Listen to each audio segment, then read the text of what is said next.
Which of the following reaction is incorrect, incorrect पूछा भैया, underline कर लेना इनकरेक्ट। तो ये हमारे सामने एमाइड की रिएक्शन एलाइल H4 के साथ करा रहा है। ओके, एलाइल H4 के साथ करा रहा है तो क्या बनेगा भाई, ये कहां से बनता है, एलाइल H4 में तो जो एमाइड होता है उसका COCH2 में बदल जाता है। तो जो हमारे सामने प्रोडक्ट बनेगा, जो हमारे सामने रियल प्रोडक्ट बनेगा प्यारे बच्चों, वो बनेगा आपके सामने दैट इज CH2NH2। ये हमारा प्रोडक्ट बनेगा। ये प्रोडक्ट गलत है, ये प्रोडक्ट इसका सही है। Br2 plus NaOH HBD reaction, Hofmann bromamide degradation reaction, descending process, step down process, वहां से क्या होता है, ये CO2 हट जाता है, ये CO2 हट जाता है and there is a formation of NH2। एकदम बन गया बेटा NH2। लेकिन याद रखना, याद रखना, ये वाला NH2 में जो H2 है ये H2 नहीं है, ये डिफरेंट H है, डिफरेंट H है। ये वाला H, ये वाला H नहीं है। जो ट्रिक लगा ले तो CO हटा लो, बाकी चिपका लो। अगर आइसोटोपिक नहीं है तो ही सही है, आइसोटोपिक नहीं है तो ही सही है, नहीं तो वो आपके सामने जो एक्वस NaOH लेते हैं, इस एक्वस NaOH से ये जो ये H ये देता है बेटा, नए H का फॉर्मेशन ये करता है। यहां पर जो आया है H वो यहां से आता है, ये चीज याद रखना। या NaOBr कह के भी आपके सामने वो लिख सकता है। चले साहब, यानी ये एकदम सही है। उसने आइसोटोपिक नहीं दिया है, इसलिए हमें ज्यादा सोचने की जरूरत नहीं है। CO हटा ले, बाकी चिपका ले। एसएन अभी बताया, metal plus HClO, Fe plus HClO, और Fe तो बेस्ट मेथड होता है बिकॉज FeHCl रिएक्शन करके FeCl2 बनाता है, FeCl2 हाइड्रोलाइज करता है, HCl प्रोड्यूस करता है और वो अगेन यूज हो जाता है, इसलिए small quantity of HCl requirement होती है। दिस इज द तो बेस्ट मेथड है, बोलो है ना, ये चीजें बता चुके हैं। SNO2 NH2 में चला जाएगा, कोई दिक्कत की बात नहीं, ये भी सही है। साइनाइड, एल्काइल साइनाइड की रिएक्शन H2Ni के साथ कराई जाए, चल करा लो बेटा। या sodium amalgam ethanol, this is the Mendius reduction, इसे बोलते हैं NaETOH। अगर ले लें तो इसे बोलते हैं मेंडियस रिडक्शन। या फिर यहां पर ये भी ले सकते हैं, LiAlH4 भी ले सकते हैं। एकदम सही है। ये क्या हो जाएगा, अमाइन, प्राइमरी अमाइन में चेंज हो जाएगा। ठीक है, एकदम सही है। इसने इनकरेक्ट पूछा है तो हमारा इनकरेक्ट होगा आंसर 1। तो एक ही क्वेश्चन के थ्रू चीजों को रिवाइज कराने की कोशिश करी गई है। आइए नेक्स्ट क्वेश्चन की ओर बढ़ते हैं। Identify compound x in the following sequence of reaction. अच्छा, बीच में एक्स उसने अननोन कर रखा है और कहा है इसके बारे में बताओ, बताओ तो मैं जानूं कि आप बता पा रहे हो कि नहीं। हमने कहा क्यों, इसमें ऐसा टफ क्वेश्चन क्यों दे रखा है। अरे भाई, Cl2H के साथ रिएक्शन कराया है, उसने कतई नहीं बताया है एक H हटाकर एक Cl लगाओगे, 2H हटाकर 2 Cl लगाओगे, या तीनों H हटाकर 3 Cl लगाओगे। एक बार क्वेश्चन पूछा था, उसने 2Cl2H लिख दिया था, नीट में ही आया हुआ था, 2Cl2H लिख दिया था, तो हमें पता था कि 2H हटाकर 2 Cl लगाने हैं। लेकिन यहां पर तो कुछ नहीं दिया है, तो सर यहां कैसे पता करेंगे। प्रोडक्ट को, फाइनल प्रोडक्ट को ध्यान में रखते हुए, अगर आपने प्यारे बच्चों, हम यहां पर तीनों की बात कर लेते हैं।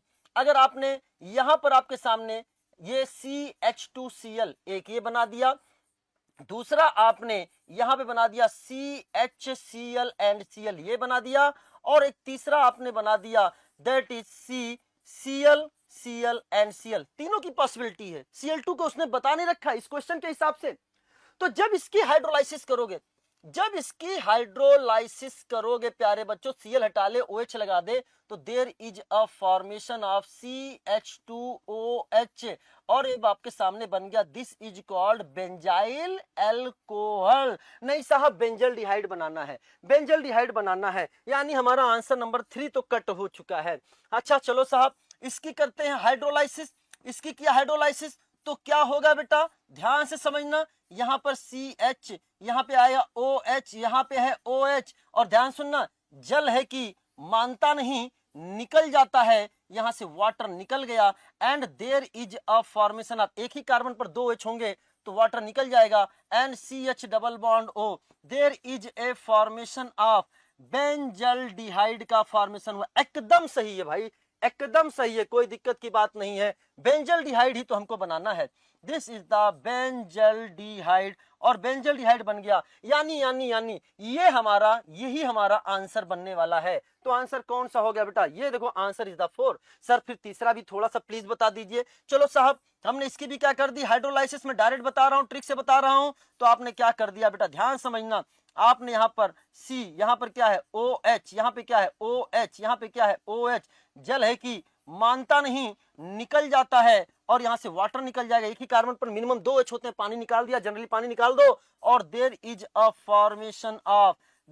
फॉर्मेशन ऑफ बेंजोइक एसिड का फॉर्मेशन हो गया, बेंजोइक एसिड का फॉर्मेशन हो गया। मैंने इसलिए पूरा का पूरा लिखा कि आज आपको बात याद होना चाहिए कि अगर CH2Cl है तो बेंजाइल अल्कोहल के बारे में सोचोगे, CHCl2 है तो बेंजल डिहाइड के बारे में सोचोगे, एंड CCl3 है तो बेंजोइक एसिड के बारे में सोचोगे। अगर बेंजीन पर ये ग्रुप लगे हुए हैं तो हमारे सामने ये भी आंसर नहीं हुआ और इसकी तो बात ही नहीं करेंगे। तो आंसर हमारा हो गया बेटा, that is the 4 answer, that is the 4 answer. Question बहुत प्यारा है, चीजों को समझना, ठीक है। चलिए आइए नेक्स्ट क्वेश्चन की बात करते हैं।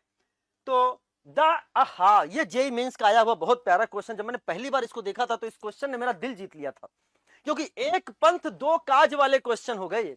उसने कहा the increasing order of the boiling point of the major product A B and C of the following reaction will be. उसने कहा ए बी और सी जो मेजर प्रोडक्ट बन रहे हैं, पहले उन प्रोडक्ट को बनाइए और फिर आइए हमारे साथ बॉइलिंग पॉइंट पर चर्चा भी कर लीजिए। चलो साहब, ये क्या है? दिस इज द बेंजोइल पर ऑक्साइड, और बेंजोइल पर ऑक्साइड है FrAr, ये हो गया FrAr। कैसे प्रोडक्ट बनेगा? HBr peroxide, anti Markovnikov of addition of water. मैं डायरेक्ट प्रोडक्ट बना रहा हूं बेटा, डायरेक्ट प्रोडक्ट बना रहा हूं। आप तुम चूंकि एग्जाम कितने करीब आ चुके हो कि अब मुझे लगता है कि आप इस लेवल पर पहुंच चुके हो। यहां पर क्या लग जाएगा? This is the Br। HBr, this is the electrophilic addition reaction, और यहां पर जो आपके सामने प्रोडक्ट बनेगा दैट इज ये आपके सामने Br। ये आपके सामने 1 डिग्री Rx बन चुका है, ये आपके सामने 3 डिग्री Rx बन चुका है। एंड HBr, ये भी रिएक्शन आपका है इलेक्ट्रोफिलिक एडिशन रिएक्शन HBr के साथ। एंड यहां जो प्रोडक्ट आपके सामने बनेगा दैट इज यहां पर Br, ये आपके सामने 2 डिग्री Rx बन चुका है। ये हमारे इसके मेजर प्रोडक्ट बन गए A, B और C। लेकिन उसने ये थोड़ी ना पूछा है, उसने ये पूछा नहीं साहब जो प्रोडक्ट बन गया है अब हमको बॉइलिंग पॉइंट में बात करो। आइसोमेरिक है, ये सारे आइसोमेरिक हैं। 1 2 3 4 1 2 3 4 1 2 3 4 कार्बन वाले आइसोमेरिक हैं। अगर आइसोमेरिक कंपाउंड है तो प्यारे बच्चों ध्यान सुनना, ब्रांचिंग बढ़ने से बॉइलिंग पॉइंट कम होता है। ब्रांचिंग बढ़ने से यानी boiling point is inversely proportional to क्या होगा? ब्रांचिंग, क्योंकि सरफेस एरिया रिड्यूस्ड होती है, ठीक है ना। If molecular mass is same, बहुत ध्यान से समझना बेटा, आइसोमेरिक कंपाउंड में boiling point inversely proportional to branching, branching होगी स्फेरिकल होता जाएगा, और फिर क्या है? सरफेस एरिया जो है, सरफेस एरिया कम होगा, वंडरवल फोर्स ऑफ इंटरेक्शन कम होगा, अट्रैक्शन कम होगा, बॉइलिंग पॉइंट कम होगा। तो अपने आप बता दो क्या आपके सामने आंसर बन चुका है? सबसे ज्यादा बॉइलिंग पॉइंट का ऑर्डर सबसे ज्यादा कौन सा होगा? ये नॉर्मल वाला, दैट इज ए वाला। उसके बाद क्या होगा? दैट इज सी वाला, और सबसे पीछे कौन सा होगा? दैट इज बी वाला। तो आंसर है ACB। हाँ, दो क्या है बेटा? यस, ए सबसे ज्यादा, फिर सी, फिर बी। आंसर हमारा थर्ड है। मुझे पूरा विश्वास है कि ये क्वेश्चन में आपको मजा आया होगा, रियली मजा आया होगा। बहुत प्यारा क्वेश्चन।